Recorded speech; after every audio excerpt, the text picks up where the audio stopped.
And welcome to the very first episode of Cats Cut Podcast. You're live with your hosts, Christian, Justin, and Mean Bean Cody Green. That's So what I what wanted to is be up? called. That's on What's your up, birth guys? certificate. So glad you called me that. It's on your birth certificate, correct? It is, yeah. It's That's my actual name. Yeah. yeah. That's the word on the street. Is it's on your birth certificate. But you know, it's the greatest time of the year, I guess. The off season, where you get to see all the hopes and dreams just begin. A lot of transfers coming in and a lot of decommits. But Mark Pope is now the head coach of the Kentucky Wildcats. So since this is the first one, and it's been about a week and a half since they have announced that, how are we feeling about the hiring of Coach Mark Pope? Either one of you guys. Well, I'm pretty excited. I'll say that I'm on the Hope and Pope train, man, for sure. I'm very, very excited about it. I hate to see the way Coach Cal left, the way how everything went down. But as far as Pope and the excitement of the fan base being behind him, totally stoked about it. So that's just me, anyways. There's a lot of things to be excited about, I guess. I mean, there are a lot of people who are excited Cal's gone, and and actually have somebody new stepping in after watching Cal for so long. Somebody stepping in that role is kind of exciting for me, at least. So, and I like what Justin said, Hope and Pope. So, yeah, for sure. I think what really sold me was going to that press conference. Because like on that Thursday night when it when it all broke down, man, I was so mad. I remember me and Cody got on a group call, and I was just mad. Like it wasn't even about Mark Pope. Like I wasn't mad at Mark. Mark did nothing wrong, but like it was just like Mitch. It felt like Mitch had just like rushed the coaching hire, and like I was just like, why? Like there's other guys we can go out and try to get. Like wait on Billy Donovan, all these That's other. it, yeah. And then it rolls into Friday morning. And I'm like, all right, I slept on it. Let's ride. Let's give this guy a shot. And then it breaks out that the press conference is going to happen on that Sunday. Saturday, discuss it, and then go on. And so I get there, just start looking around, man. Tons of people. Like, I mean, you're just driving through the streets of Lexington. People are just flooding. I'm like, hey, this is going to be awesome. Then we get inside, and man, I haven't seen Rupp like that in a while. It was just so electric. Like, you saw grown men cry when Mark Pope was talking. like nostalgia was seeping through these guys' just eyelids. It was awesome. no, it's really cool to, really cool to see a fan base like it's like nothing like it happened for Calipari. I don't think, at least. So it's kind of interesting to see that many people show up. Yeah, And I mean, obviously, you can tell everybody's excited. So, we'll just wait and see. Yeah, it's a fun time to be a Kentucky basketball fan because there's a lot of hope there. I think it's the stuff with Cal just over the last 5-6 years. He lost a lot of the fan base. We'll be real, and like since 19, I think that's when he started losing people, and then it just felt like it was the same stuff every year. Just like he's just trying to put kids in the NBA, and just year after year. What done me in on Cal, not really done me in, just like I wasn't as in on Cal as everybody else, was the Shaden Sharp ordeal. Right. And I think that's kind of what kind of burned me out on him. And then we get Mark Pope in there, fresh start, a lot of optimism there because I mean, you go look at what he did with BYU. I mean, everybody's like, "Oh, your coach has only 2 appearances and lost both." But you go look at all the talent that he had compared to what Cal's had over Exactly. that he's been at BYU. When you can coach more and you can get to that level with the guys that he was getting, and he was starting to get some guys there at BYU. Mm-hmm. So, Yeah. For me, I don't understand how you can divorce, you have to either choose between sending people to the NBA versus having a team that makes it the national championship. Even look at the New York Knicks last night. They had 3 players that won a championship with Villanova. Like, you can have both. And, for Coach Pope, I think going with the Kentucky brand, I think it's going to be an exciting time because he's going to coach people up. Yeah, he's going to have one and done players and that sort of thing, but he's going to coach people up. And I believe it's going to be successful, and, Kentucky's not the only school this year that's going to be starting fresh. Even Duke doesn't have any players coming back right now. Like, there's several of these blue bloods and brands and stuff and teams that's really feel like they're starting over. It's almost like everybody's going one and done right now with the transfer portal because it's nuts. Mm-hmm. But I do believe Pope's excitement, enthusiasm. I mean, I feel like players and the team and the fan base is going to feed off that, and it's going to grow. I do think realistic expectations is that, we believe in banners, but, we're not going to win the national championship every year. But I think the main thing is having a unified fan base to stand behind Coach Pope through this, no matter what happens this year, second year, so on and so forth. I mean, we've got to support him. And I think that's the ultimate key, to just be behind him, support him. And, if we get past the first round of the tournament this year, hey, it's already success compared to what it's been the past 3 years. Oh, for sure. Yeah. And when you look at, I was looking earlier today, Tom Izzo, Bill Self, I know those are old school coaches, but they're still top coaches in this game. Tom Izzo, he's won like 1 championship in 29 years. Bill Self in 2 in 20 years. Like, so realistically, you can have a good coach and not win it every single year, but as long as you're like relevant and actually present and not losing the first round of the tournament, I mean, or could care less about the conference championships in Nashville and stuff, as long as we have people that are together, cohesive, supportive, and in this thing together and representing Big Blue Nation, I think we'll be good, man. Yeah, for sure. And it felt like it felt like Cal always had the talent to go to the promised land. Like, I mean, you look in the NBA right now and you're watching the NBA playoffs, you're seeing these guys just ball. Like Jamal Murray just hit a game winner yesterday on Anthony Davis, who's one of the best centers in the game. So you got Jamal Murray, Anthony Davis there.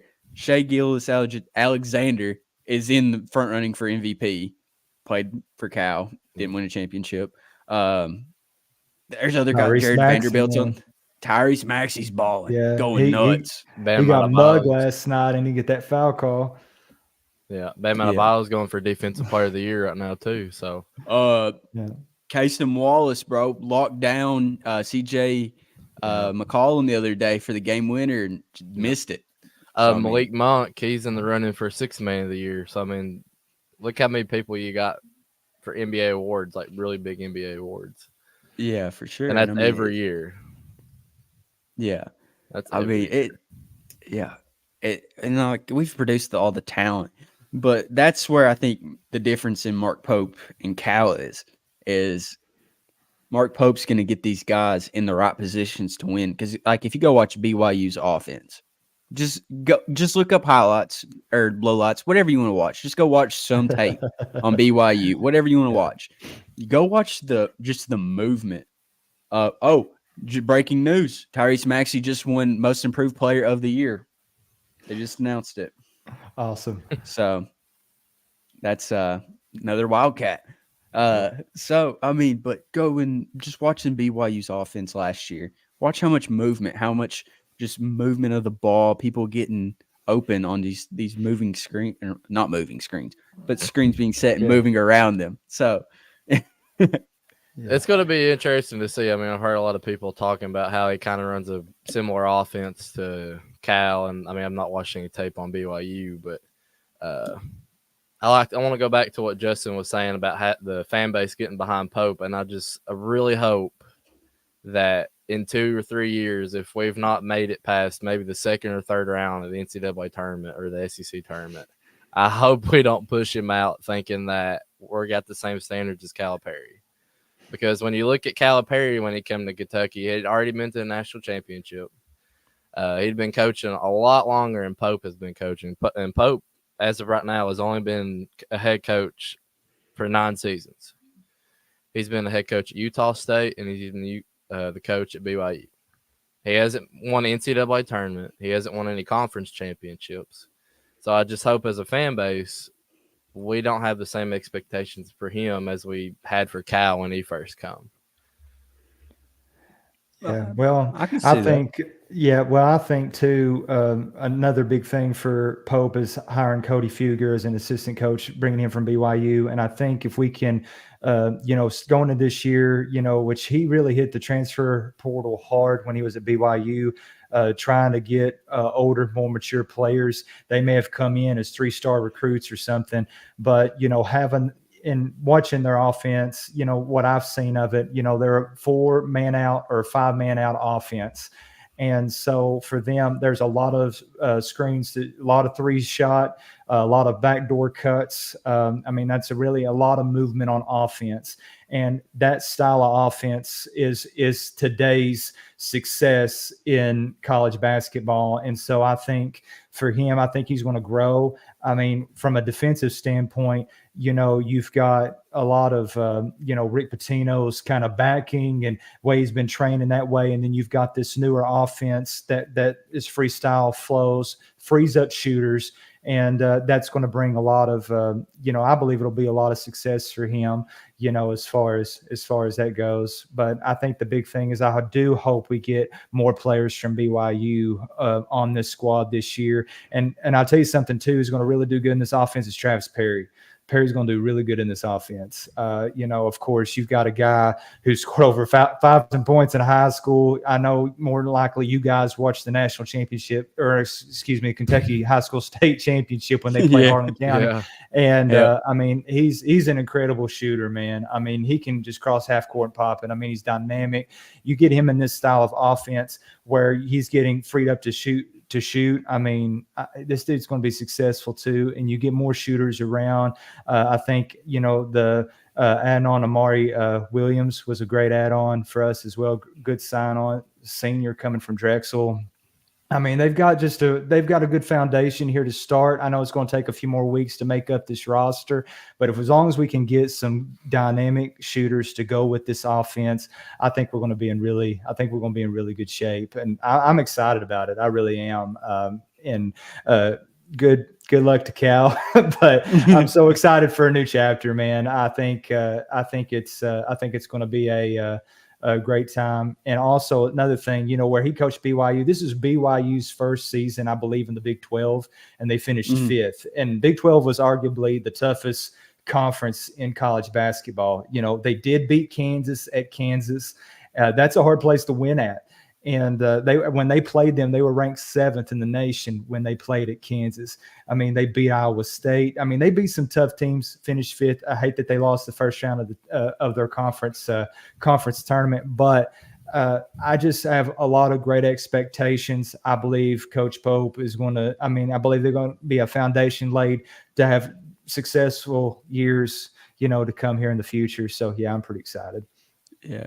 So going back to that Amari Williams pickup, that pickup is, I'm just like, I don't even have the words for it, man. Like, I'm so excited because this guy, 6'10", absolute dog on the defensive side of the court. He's won 3. I think it's the CAA Defensive Players of the Year. Yeah, CCA, whatever it is. Yeah. It's CAC, Colonial Athletic Conference. Yeah, won that Defensive Player of the Year 3 times. The dude's a dog, great rebounder, can shoot pretty good, and can pass the ball as well. And I think that's what it's going to be beneficial in this Mark Pope offense is you have to have a good passing big man. Yeah. Important. And it's kind of like that. Like what Nate Oates said, it's like you got to hit layups, you got to hit the threes. If you got a good center, you back him down. Everybody's out on the 3-point line. You got him in there, hits the layups. People are going to start crashing in on him. That leaves somebody wide open on the 3-point line if they start crashing in on your center.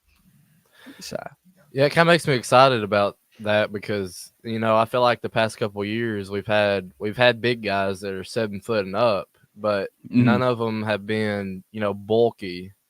All of them have been about, look like looked like they've never lifted a weight in their life. Did hit the gym. But it's kind of exciting to have a bruiser down there like that. I feel like the last time we've had somebody like that was, probably a couple of years ago with Oscar. Yeah. Even though Oscar was primarily just a rebounder, but he made a difference. And a lot of the offense ran through Oscar, and on the inside, and really didn't free us up with shooters on the outside. But when you've got a good passing big man who can stand on the outside, set screens, and be a good passer to backdoor cuts, things like that, I think that's important. With Amari Williams, he was a 62% field goal shooter on the inside, and so he's dominant interior, but he a great defensive player. But the spinning on the outside and the passing, interior passing, as well as I'm going to go boards. This year killed us on rebounds. Just going back to your point, Cody, a lot of our big guys, we had some good shooters for big guys and different stuff like that, but rebounding killed us. It did help when we had Thiero, Adenso, those guys, inside, in the same time. That did help, but to have a guy like Amari Williams who is a defensive anchor and is going to go after boards and a good passer, great addition, good foundation. I think pretty excited about it. Yeah, I'm pretty hyped about it. But also, if we can get this great Osborne guy, or however you want to say it, from Utah State with him, oh my gosh. The dude's 6'8", but he's 100% muscle. Dude's a bruiser down there. He's going to get you boards. He's going to score. I think he averaged like 17-something and had 8 rebounds a game. Dude's a dog. And I think he shot 50%. So, man, if you pay them 2 down low, bro, we get every board. Don't matter, bro. We're going to be feasting on cats. Like, it don't matter. It's going to be interesting. He's got a big next couple of weeks to fill the roster up. There's you got the guard from Dayton. You got the guy from Utah State, obviously. The guard from Oklahoma State. There's a bunch of them that I can name right now, but I'm not going to name all of them. And then I think the biggest part is there's a couple of recruits that I'm pretty interested to see what happens. The Jaden Quaintance guy, the 5-star who has to stay for 2 years, he took Arkansas off his list today. He took Cal off. That actually shocked me when I read that. I was completely shocked about that. That did me too. So and he's got a visit with Coach Pope, a home visit, I think tomorrow. So that would be huge if you could get somebody like him. Especially him staying 2 years, that would be huge to get him. That would be like if he can pull one of the guys Cal recruited, bro. Listen, this fan base would go nuts because they'd be like, "Huh? I thought he couldn't recruit." Like, so yeah. And that's he's a 5-star, bro. Yeah, and I think there's another 5-star. I think a kid from IMGA Academy. Another tall boy, but. I don't know. We'll see next couple of weeks what he wants to do. Blake's right. They did cancel that meeting. Oh, they canceled it? Okay. Yeah, he canceled it. It's looking like it's more or less between Louisville and Memphis. Probably. Man, why is Louisville and Indiana getting so many recruits? That's what I want to know. See, the thing is, if you go look at their football program, Louisville, bro, apparently the check's been bouncing because half of them decommitted. No, bro, go look. No, that's true. Football, they decommitted. That's true, man. I just this transfer in like Dogecoin or something. Man, this transfer portal, man, is just so crazy. But I can't blame, when you've got 19, 20-year-olds that's getting offered, 500,000, million, 1.5 million, crazy numbers to play college basketball. I can't blame them to go towards the money. I don't, but at the same time, there needs to be some type of limitations or cap in somehow where you say, hey, most schools you can play for is like 2 schools or something, because or have some type of like a 2-year commitment or contract with these schools, because it's so hard to for some of these teams, especially, to have to start over every single year. And again, it's a one and done culture, not just with rookies, but everybody now because of the money, and so it's tough, but either way, I do hope I would love to see some of these rookies that decommitted to Kentucky come back or come to us. But also, I mean, there's a couple players I love to see that decommitted from Kentucky or entered the transfer portal return. I'd like to see a Due Thiero back. I would love to see someone like that back. And so hopefully some of these guys will. I know some of them are still considering Kentucky, so I hope that Big Blue Nation can get behind them and come on to Lexington because we can use them. Yeah. So how about Ugonna? Did you hear about that a few days ago? He's like, yeah, I'm dead set on the NBA draft. That's what we're going for. And then like today you hear he's entered the transfer portal. He's probably going to follow Cal. I mean, if we're going to be honest, I think he's going to be one of them that follows Cal. I think that's going to be the same way with DJ probably, unless somebody's paying DJ a lot of money to go somewhere else. But I don't see him coming back. I think I can understand with the family ties if Wagner follows him, but you look at DJ Wagner, you look at Bradshaw. These guys were top recruits coming out of high school, and they fell back at Kentucky instead of building up. Instead of staying where they were or building up their draft stock, they fell down. Some while at Kentucky, and it should have been that way. So I can understand. Bradshaw leaving to commit to Ohio State and not following. Him, but I would love to see Wagner come back to Kentucky too. I think I would love to myself. I don't really expect it, but for me, I think he would be great to come back to, just a good, decent sized point guard, having another year under his belt, with a different style of offense. I feel like I think it'd be great. Yeah. But one thing I've noticed about a lot of these guys that Pope's kind of going after, a lot of them are really efficient at shooting the three. Like this Kobe Bria, he shot at 49.5 or 49.8. I'm sorry, from three last year. That's crazy, bro. Yeah, he led the NCAA in threes last year. That's insane. Which when you look at that one, kind of worries me a little bit. I don't know if you all have seen it. It's the top 5 schools, which I'm pretty sure it's UConn, Kentucky, North Carolina, Duke, Kansas. So if you pull him out, that'd be a huge pickup. Probably your best transfer, That's I think. True. Yeah. So how do we feel about the calling kid that we got, the first one that we got for Pope that was committed to BYU? I'm cool with it. I mean, he was a top 40 recruit. I mean, yeah, he's been on a 2-year mission and things, Mormon mission or whatever. But I mean, I'm cool with it. I mean, I think it'll go good. I think he'll. I mean, it's not like he's forgot how to play basketball. You know what I mean? Yeah. I mean, he's going to. I think he'll be fine. So, have you saw the limitations on it? I didn't know this. I was listening to KSR the other day, and they were talking about it. They said that when you do a Mormon mission, you can only play a half-court basketball. Like, you can only play half-court basketball, and it's only certain days of the week. Interesting. No, I didn't know that. So, what's wrong with playing full court? That's what I want to know. Yeah, that sounds like Cody's style of basketball. He's like, hey, we'll go half. I love half-court. Half-court, bro. Best. Hey, half-court's the best. If I'm Pope, man, I'm sitting him with the track and field coach, man. I'm having him run, get that endurance up. That's what's happening. He's on the track team. He's getting in shape this summer. He'll be fine. He'll be fine. I'm not worried. Hey, he ain't forgot to shoot. He'll be fine. Yeah. I mean, we could honestly probably play 4 on 5.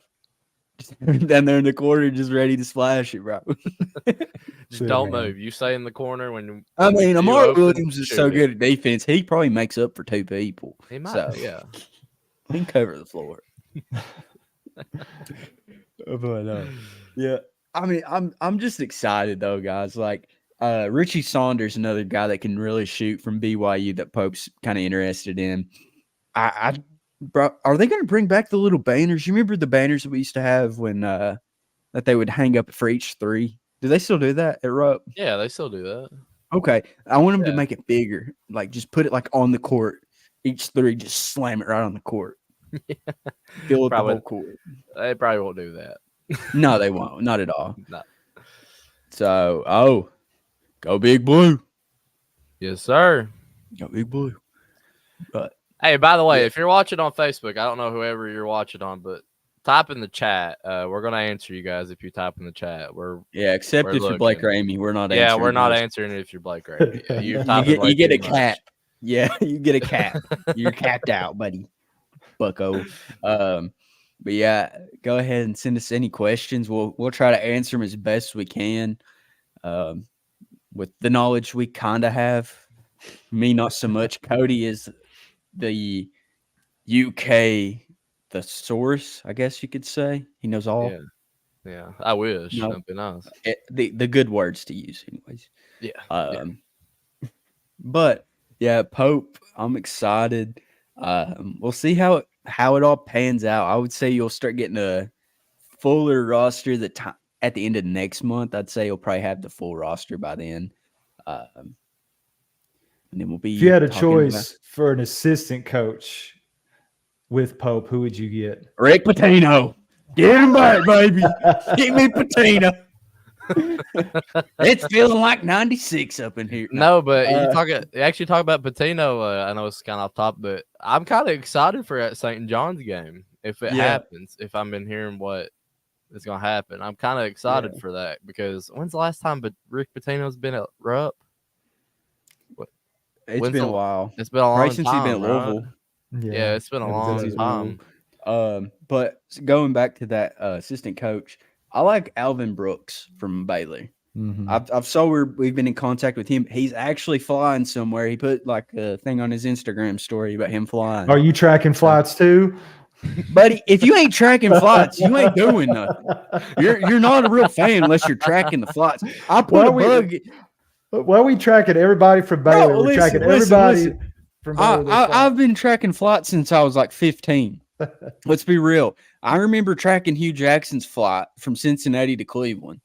Like, I remember that. Okay, I've been there. Yeah. Get with the times, Justin. But we do got a question here. I was about to ask that too. Yeah, he said, how about Trent Noah to UK? I think it would be kind of cool. Have as many Kentucky kids on the squad, but I don't think it's going to happen. I think he's kind of going to South Carolina because he likes to coach there. He would have to decommit from South Carolina before Kentucky, I think, could even reach out to him. And I don't see that happening at this point. Now, I do see, what if he played his first year, didn't gel with South Carolina, and then he made the commit and be willing to transfer, then that might change. But I don't even think Kentucky was on the radar coming out of high school. But I would love for Trent Noah to be at UK. Hardcore. Be cool. I agree with Justin there on that one. I just don't see it happening. But we do have another question. Blake asked, what will we finish in the SEC? I don't know. I mean, we got 3 guys. I mean, we can't. Like it's on, I mean, you can't, 3 and 4 and no more. Like if we're gonna talk about teams being in the top 4, I'm just gonna go on a limb. Obviously, we're gonna have to put Alabama in there. You're gonna put Auburn. Alabama had 4 seniors in their starting 5. I mean, you got Alabama's losing a lot right now. Ziegler's the only Tennessee player that. As of late, unless they've added someone here in the past day or two, Zakai Ziegler is the only one that's committed back to Tennessee. And so, I mean, your top schools are losing a lot of players. Arkansas, of course, with Coach Cal, they've got 2 players right now. So it's just like, it's a free for all right now. For me, I feel like if they finish in the top 3 in the SEC, I would consider it a successful year. I mean, that for his first year, that's my opinion. Hopefully we can win, the conference championship and stuff. But if he can recruit some mostly juniors and seniors in the transfer portal, if he can get some older, mature players and they can gel together, and some of the BYU kids, shooters and things. I mean, I think top 3 would be tremendous success. And then, SEC championship, icing on the cake. For sure. I agree on that. I don't really know how to gauge it just yet. 'Cause like I mean, we're talking to all these guys, but like they're not committed yet. They're not in the blue and white, so you can't really gauge much. I mean, I would like to say we'd finish top 5 in it, but like I really can't gauge anything because we don't have a team. Yeah. So I met with the team. There is no team. Like, you know. Yeah, I agree with you, Christian. I don't think it's the right time to say what we're gonna finish in the SEC. Not until this summer, I would think. But I do think that I think we'll be top 5. Yeah, Duthiero. I do think we'll be top 5. I don't think you're. I would love to beat Arkansas, but I just have a feeling that he's going to bring in a bunch of guys that's just probably going to whip our tails. Come on. Really honest. I'm being completely honest. Cal's not even going to show up. His body will be there, but he's not showing up like he has the past 4 years, buddy. No. I think the teams in front of you are going to be Tennessee, obviously, who probably will win the SEC next year if Auburn don't again. Tennessee, Auburn. I think Florida will be ahead of you this year. I think Florida's going to have a really good team, and then Arkansas. I think I've got a sneaky good team in the SEC. I don't think you guys are ready for this. And don't you dare say South Carolina or Vanderbilt. I think Vandy's got it this year. No, they lost Brad. They lost Brad. They're in trouble. Never mind. They're in trouble. No, Missouri's the sleeper, y'all. Missouri is the sleeper. They didn't even win one game in the conference last year. I could see them improving. I could see them improving. No, but speaking of SEC records, how about the Batcats, baby? They've been on fire. I mean, up until about last weekend. I mean, let's be real. I mean, they had 11 points in like the loss on Sunday. I mean, they still showed up. I mean, they've been playing phenomenal. I mean, when you watch Kentucky baseball, I mean, not a lot of people give up with Kentucky baseball because Kentucky baseball is not usually playing as well as they usually are right now. Yeah, but it's fun. I like watching baseball, so it's kind of fun to watch. Your home state do that good. Unfortunately, losing that series to Tennessee 2-1, but we swept Alabama. I think there at the beginning of the year, who swept the number 1 team in the country last week. Mm-hmm. That was a huge series. But I mean, it's the one problem about Kentucky baseball is that every team in the SEC is either in the top 5 or the top 10. You always got to play the Arkansas, the LSU's, the Mississippi State, South Carolina's, Tennessee's. I mean, they're always all in the top 5. So, I mean, if you want to be considered one of the best teams in college baseball, you've got to obviously beat the best teams. And we play them every year, so you have that opportunity. Yeah, SEC's just built different. It is. That's what I was going to say. It means more. It means more. No, like you said, Cody, the SEC is just an absolute juggernaut, and to be ranked number 4 in the nation, it's crazy. Like we had the best start that we've ever had in the SEC. What was it, 15-1? Yeah, sure. And I mean, to go against Tennessee, I mean, every game was just a battle. I mean, real high scoring in all of them, and set the attendance record not once but twice, back-to-back days on Saturday and Sunday. Mm-hmm. So, I mean, the Batcats are coming, and I hope we make it. I hope we make it, man. If we can make that tournament. I mean, we'll see. I mean, it's going to come up. So, I mean, you just got to finish out strong. I mean, we still got a few. I think about two or 3 more months of it. We've got about 14 games left of the season. So, but 3 of them's against 19th ranked South Carolina, 3's against number 2 ranked Arkansas. So, I think it could finish good. I think we got a good shot. I mean, as good as anybody.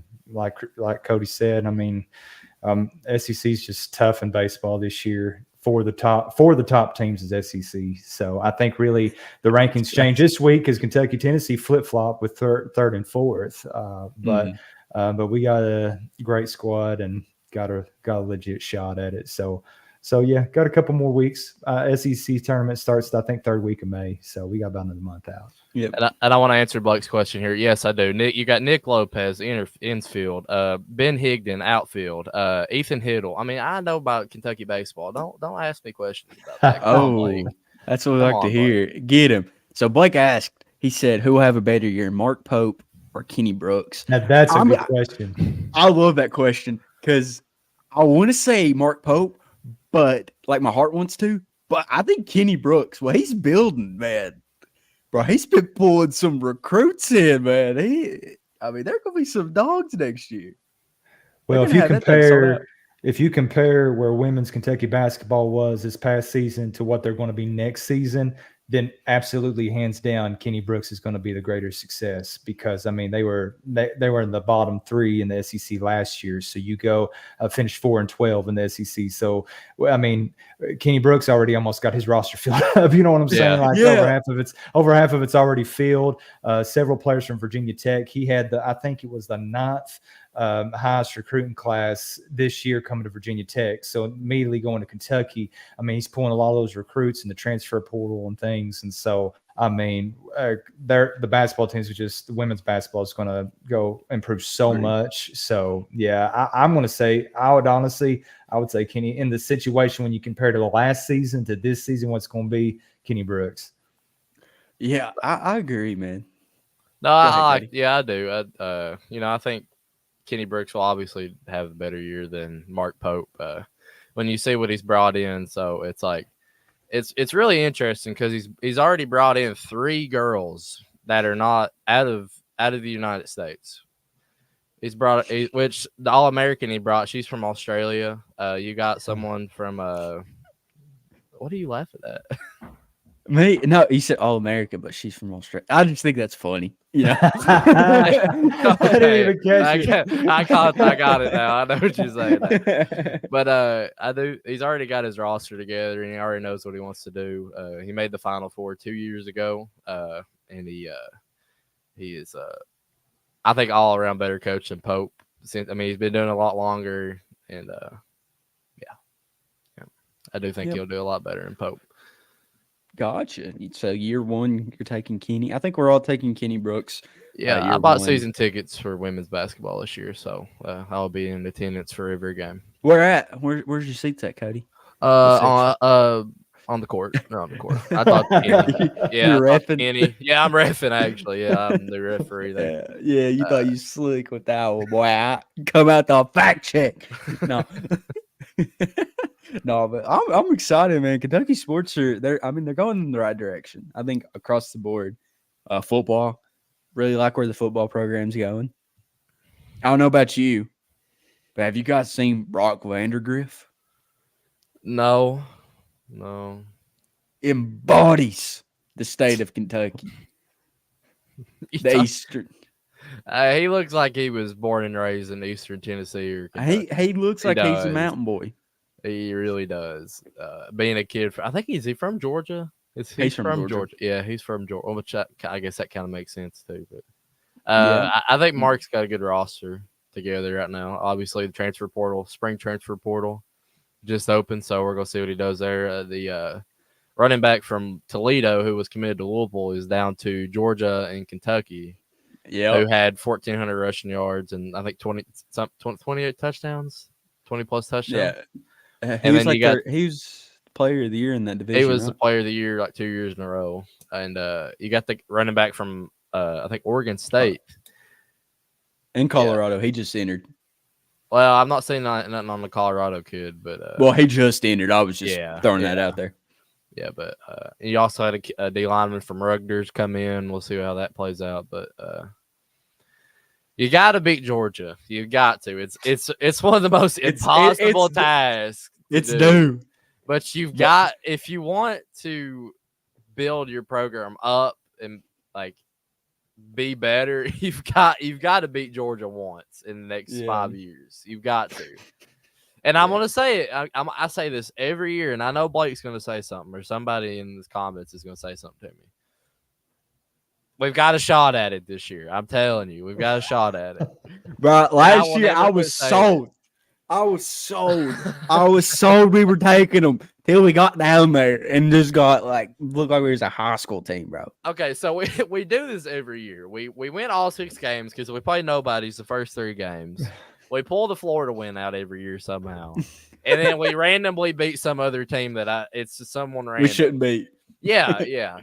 And then we go to Georgia, or they come to us, and we're like, "Yeah, we're gonna beat them. We just got in the top 25." They smoke us by 40 every time. Yeah. So, but I like that we've got them the second game of the year, so our confidence level is not going to be too high, but we're still going to be really nervous to play them because obviously it's Georgia. It was not going to be nervous to play Georgia unless you're Alabama. Well, I guess they're going to be nervous to play them now with Saban not being there, but I don't know. We'll see. Yeah, I'm excited. I don't know about the Georgia win, but I think we make an improved year this year from last year. I think Brock Vandergrift's going to be a huge improvement from Devin Leary. What are you laughing at, Cody? I'm laughing at Blake. Oh yeah, I'm not even putting his comments on. Can we ban him? Yeah, okay. You're in the doghouse. No, so I like that Chip Trainum pickup. I think that one's going to be solid to continue that good running back that we've consistently had over the past few years. I mean, we went from Benny to Chris Rodriguez and then Ray Davis last year, and then now Chip. So I mean, he's a little bit different. He's more of a stocky running back. From all the Ohio State fans I know, they've told me he's solid, but he's still kind of new to the running back position because he was a linebacker. So he's a convert to the running back position because he played a little linebacker there his freshman year. Is that Contrell kid? Is he still, or Cottrell or whatever his name is from Texas A&M? Is he still? He entered the transfer portal. We've had a couple people enter the transfer portal, but mostly freshmen. I feel like they probably just entered the portal because they knew they were going to have been playing time. I guess. Yeah. Mainly. Which when you look at the wide receiver room, I mean, we're loaded at wide receiver. You obviously got Barryon Dankey, Anthony Brown Jr. You got the transfer from I think North Texas. You did have the A&M kid. I mean, we're loaded at wide receiver. I feel like we have been the last couple of years. We just haven't had the quarterback besides Will Levis, and we're under a new offensive scheme. So I mean, time will tell after summer a little bit, see where we're at and see what the opponents are doing. But yeah. I'm excited for it. For the listeners that didn't know, me and Cody Green will be at every home game this year. If you want autographs or pictures, you have to ask us. You got to get up with this. You got to PM us first. Cody and Christian will pay you to do autographs. No, Justin. Justin's got the checkbook. He's our NIL donor. But we'll be there. I'm excited for it. I just love football, man. It's right now. I mean, NFL draft week. I mean, we've got a few guys that are probably going to get drafted. I did a little graphic every year since 2019. We've had at least one guy go in the first 3 rounds. We've had 10 guys total. So every year we've had at least one guy go in the top 3. So I'm excited to see where Ray Davis goes. Trayvon Wallace, he's starting to climb up some boards, and so is Phillips. So we might have 2 guys go in the top 3. Kind of depends on how everybody's boards adjust. And so how do you feel about that? We'll see how. I think Trayvon Wallace. I think he should have stayed another year. That's my opinion. I think he should have stayed one more year to grow a little bit more. I think his athleticism helps him out a lot. He's a very athletic linebacker. And then Ray Davis, I mean, if you didn't watch a Kentucky football game last year, I don't know what you were doing. Sometimes I understood why you didn't watch because I wanted to punch my TV sometimes. But Ray Davis is just absolutely he's the best athlete on the field, obviously. I mean, you couldn't do nothing with him. Like if you watch Florida where he had 300-something rushing yards. He had all of them. Yeah, he had all of them. Yeah. He had all the yards. He did. And I mean, you can't stop him. Louisville game. The Georgia game, I had to talk about it, but he had a couple good runs in that game. I mean, he had good games every single game of the year.